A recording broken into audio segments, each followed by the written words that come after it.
got married 2005. We had a daughter then. I say now March. Of what year? March of 2005 is when we went to Alaska. And do you recall what month you got married? February. February. So a month later, you all moved to Alaska. Yes, ma'am. Okay.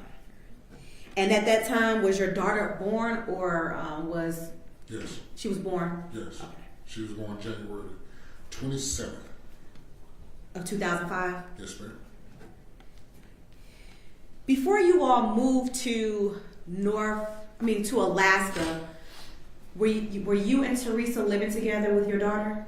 Yes, ma'am. All right. And was that a house in a neighborhood or in another metropolitan neighborhood within Charlotte?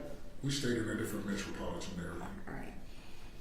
And do you recall if that the area that you all were living in, was that close to the neighborhood where you met Teresa, or some distance? Both of them was some distance. Okay. Yeah.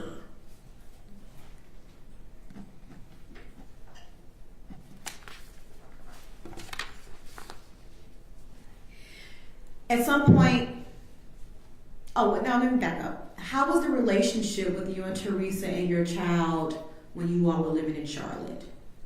Judge, objection to relevancy and character evidence. What's the relevance? Well, Your Honor, may we actually approach or speak about this outside the presence of the jury? Yeah, all right, I'm sorry guys, I gotta send you back to the jury room for a minute while we handle this matter. My apologies. It won't be long.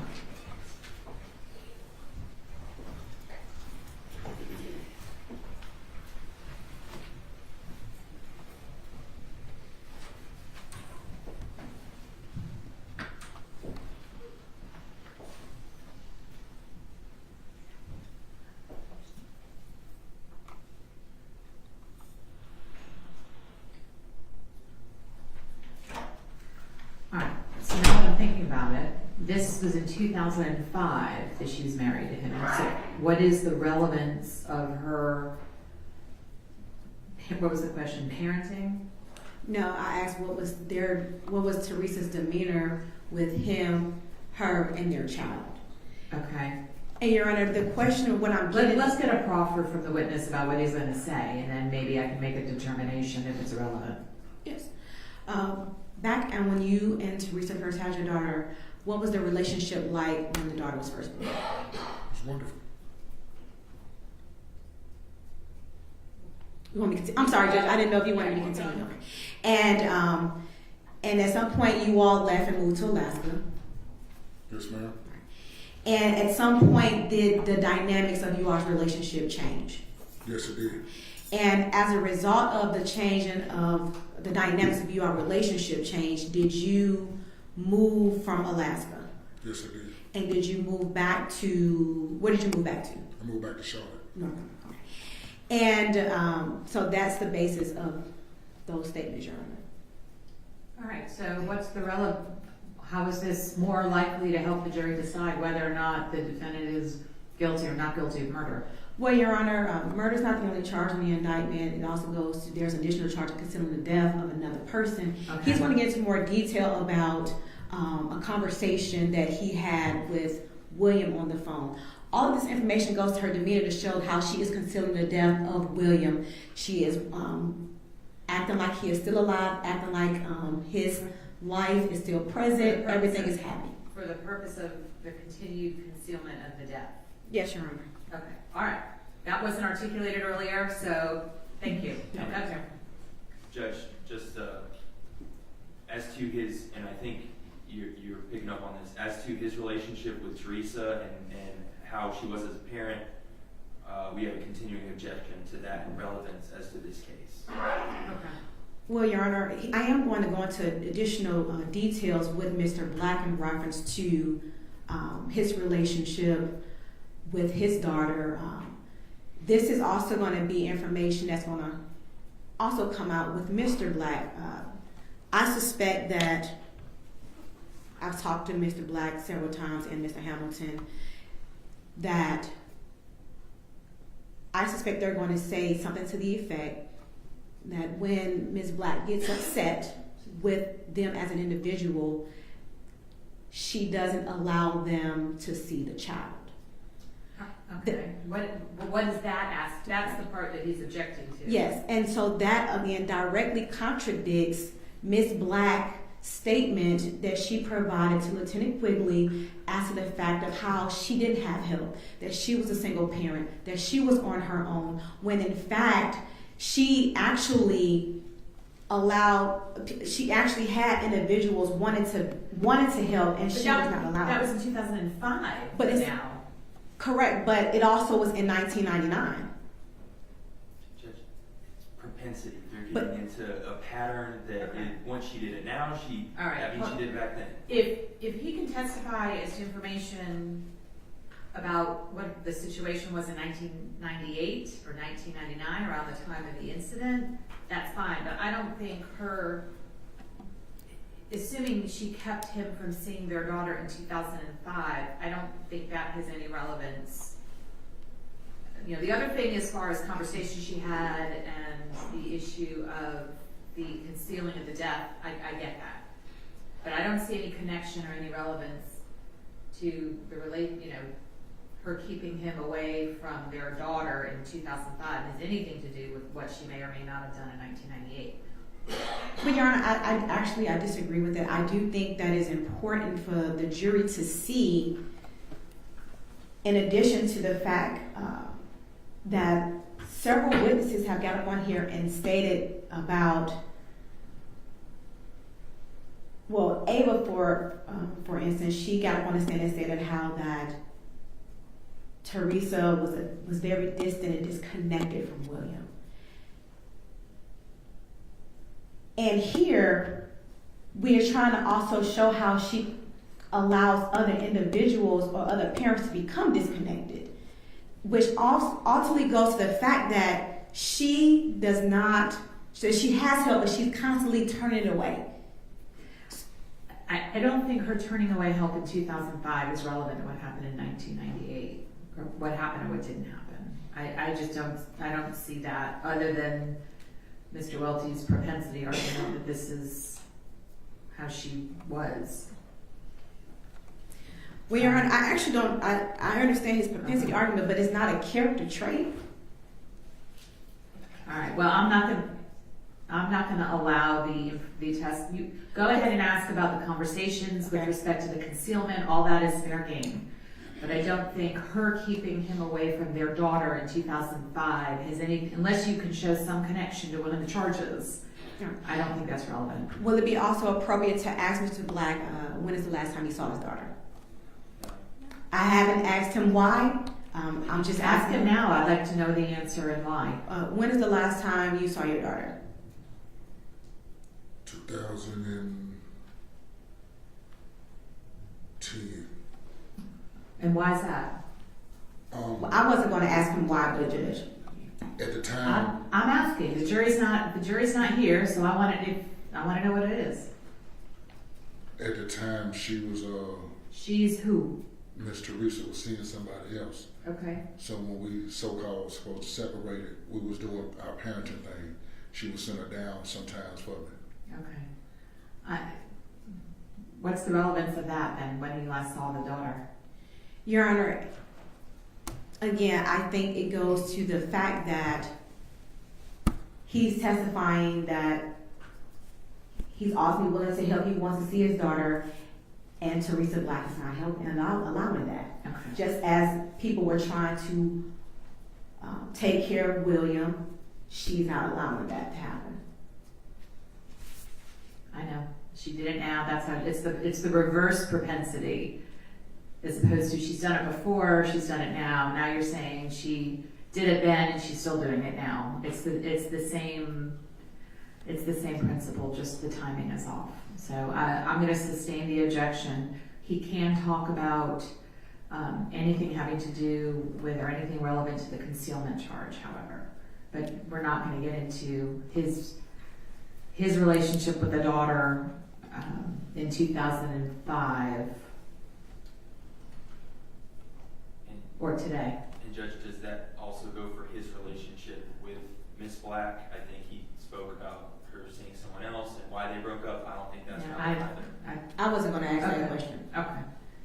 You understand the ruling then? Yes, Is Judge. that clear? Okay. All right. Let's bring jurors back in.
Go ahead and see.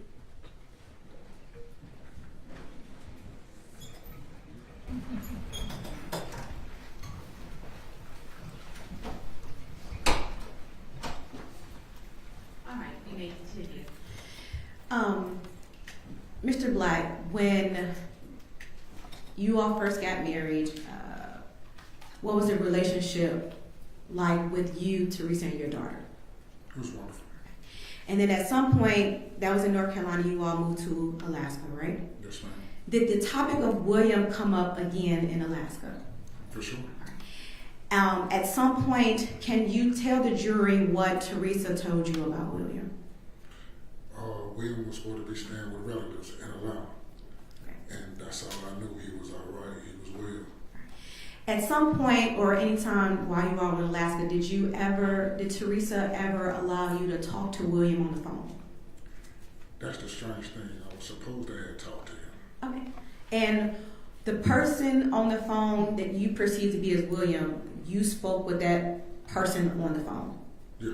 Wait a minute, hold on. You spoke to someone that you believed was William? I asked my ex-wife to call our son. I wanted to speak to him. Okay. She made a phone call, and I spoke to some gentleman on the phone that was supposed to be him. Okay. And did the individual and or Teresa identify that individual on the phone as being William, Teresa's son? Yeah. And did you conversate with this person under the impression that that was Teresa's son, William? Yes, ma'am. And during the conversation, can you tell me what did you ask the person you believe to be little William? Well, at the time, since we had just got married, I'm trying to catch up with him and see how he's doing, see if, he will allow me to be in his life. Okay. We supposedly had talk, and the talk was a good conversation, but it doesn't mean nothing to me now because it wasn't him. All right. And at some point in time, was William supposed to come to Alaska? We was arranging plans for him to come, To Alaska. And when you say we, who is we? me and his mother. All right. And did William ever come to Alaska? I never got to see him. Did you ever bring up the conversation to Teresa in reference to when William was going to come to Alaska? No, it actually kept getting pushed off. All right. And when you say it kept getting pushed off, tell me what happened. I mean, she didn't want to talk about it. She was like, he'll come when he want to. All right. So at some point, was it relayed that he wasn't ready to come to Alaska, but planned on coming? I But, hold on. Objection to the form of the question is leading. Sustained. Rephrase your question. Okay. At some point, was there ever did you ever speak to William again after the initial conversation? The alleged person to be William. No, ma'am. All right. No. So all the information was being relayed by another person as to what William was saying. Judge, objection as to the form of the question leading. I didn't say who the person was, Your Honor, so I don't know how this leading. The question was, so all the information was being relayed by another person as to William. All right. Who was Rephrase the question. who was the person relaying the information to you in reference to William thoughts on coming to Alaska? It was supposed to be William I was talking to. Right. Who was telling you the information, relaying information to you about when he was going to come to Alaska after the initial conversation you had with William? My ex-wife, All right. And who was your ex-wife, just to be clear? Teresa Black. All right. And what was her married name? Teresa Black. All right. And do you see Teresa Black in the courtroom here today? Yeah. Can you please identify her by her location in the courtroom and what she's wearing? The young lady sitting over there in a suit, All right. What color is your suit? brown. All right. Your Honor, let the record reflect that the witnesses identify the defendant. Any objection? No objection. All right, the record will so reflect. And so, approximately, if you can approximate, how many conversations you had with Teresa about when William was coming to Alaska? I said about like roughly 2 or 3, no more.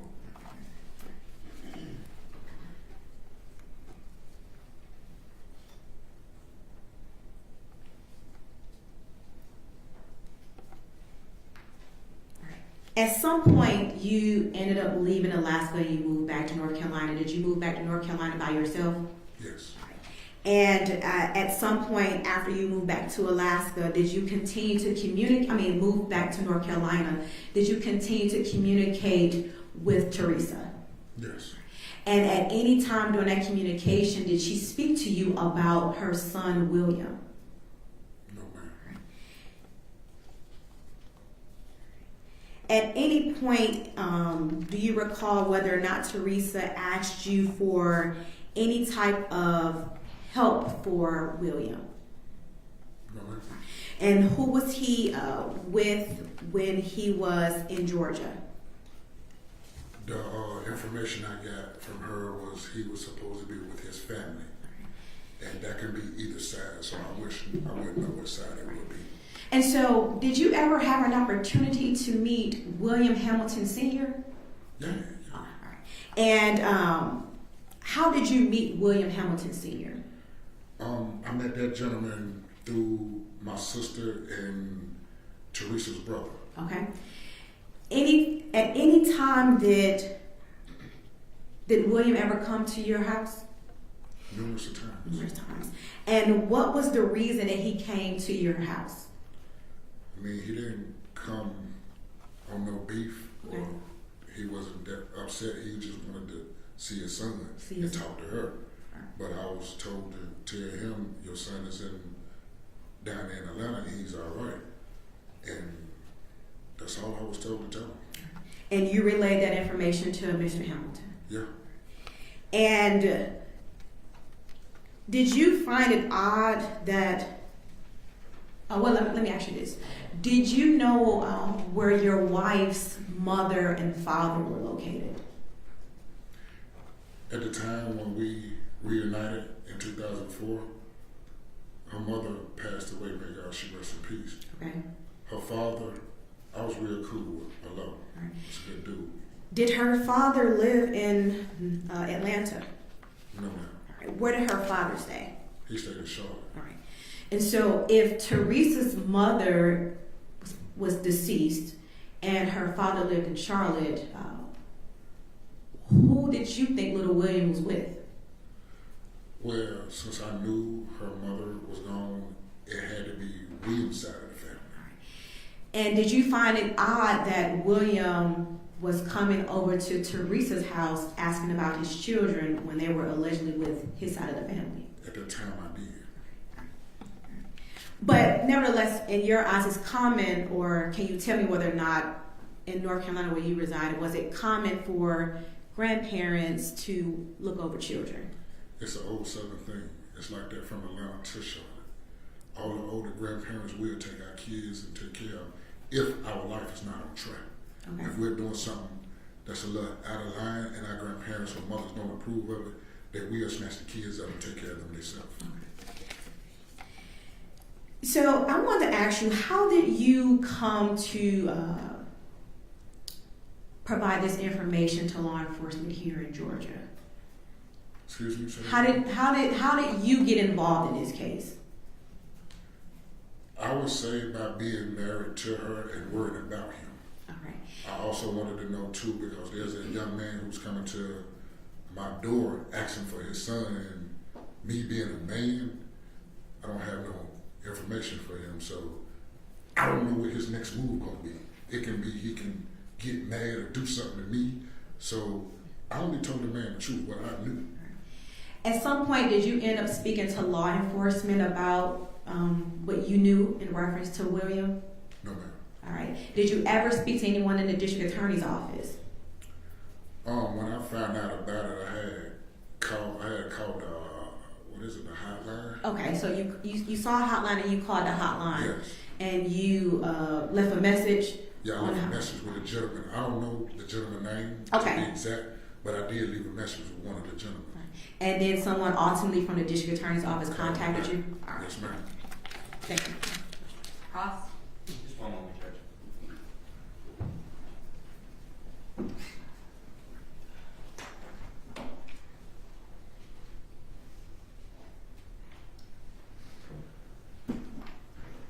No questions for this witness, Judge. All right. Thank you.